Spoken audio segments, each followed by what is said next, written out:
up to be vulnerable to predators are poverty,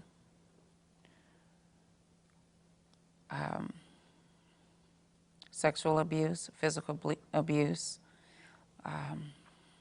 dysfunctional families, although I believe all families are dysfunctional, some even more so than others, which creates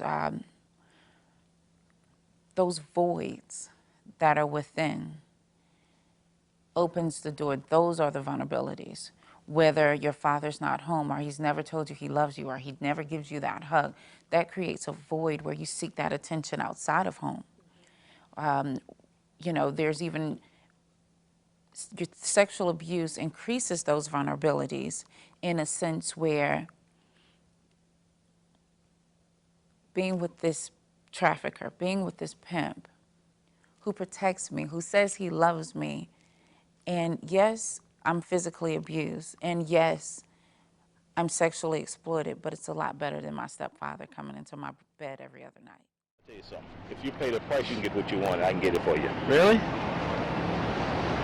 Now, if you want something really young, that $200 it just costs a little more than that. Sure. But how young you talking? Talk to me. Well, how young do you have? Well, I don't have nothing younger than 14. Okay, no, 14 is good. Okay. Yeah, that'd be great. Well, you're going to have to add something to that. Sure. What you willing to add to that, too? Just talk to me. Well, like I said, this is my first time out. You know. Now, you... So the girls over there cost $2, is it? That's the women. The women. Now, if I told you $2, and you want something young, and I tell you to add something to it, just tell me, you just pick a figure to that. Well, I guess, 3? 3. If you do 3, you got it. At any time of the day or night, you can find working prostitutes on Oakland's International Boulevard. And police say they're finding that more and more of them are children. We recently went on a police ride-along and were shocked to find how many girls were on the street and how young they looked. This girl, only 16, was picked up by an undercover cop. The younger girls are probably being paid $100 for sex and $60 to $80 for oral sex. Authorities say child prostitution has become such a big business in Oakland that drug dealers are increasingly turning to pimping. Why? Because drugs you can only sell once, children you can sell over and over again. Local researchers say up to 300,000 U.S. children are at risk of being sold each year. 12 is the average age. Now we're seeing 9, 10, 11-year-olds. 11-year-old is so common. Snatched from a middle school, lured through a mall or online. If you think your community is safe, think again.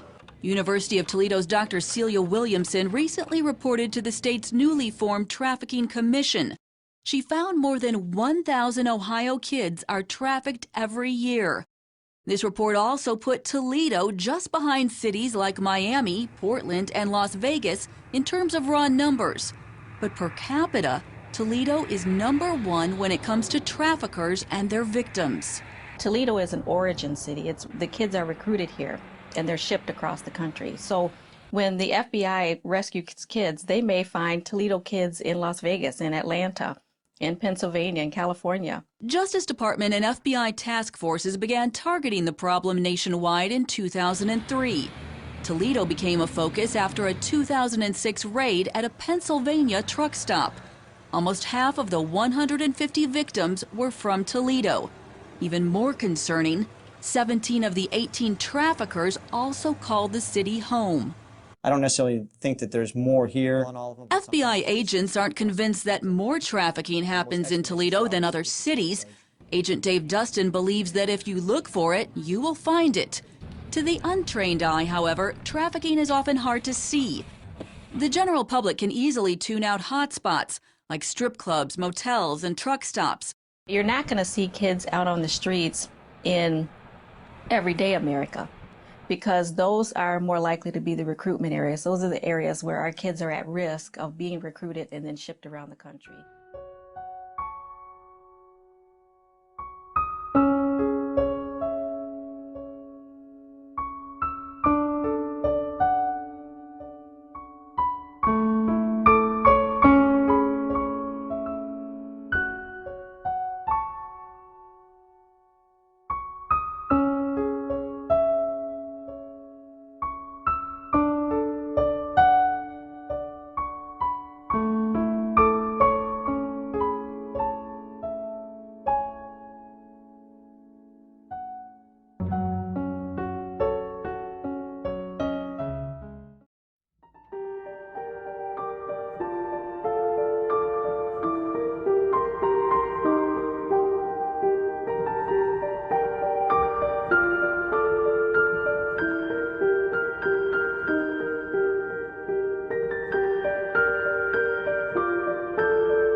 you.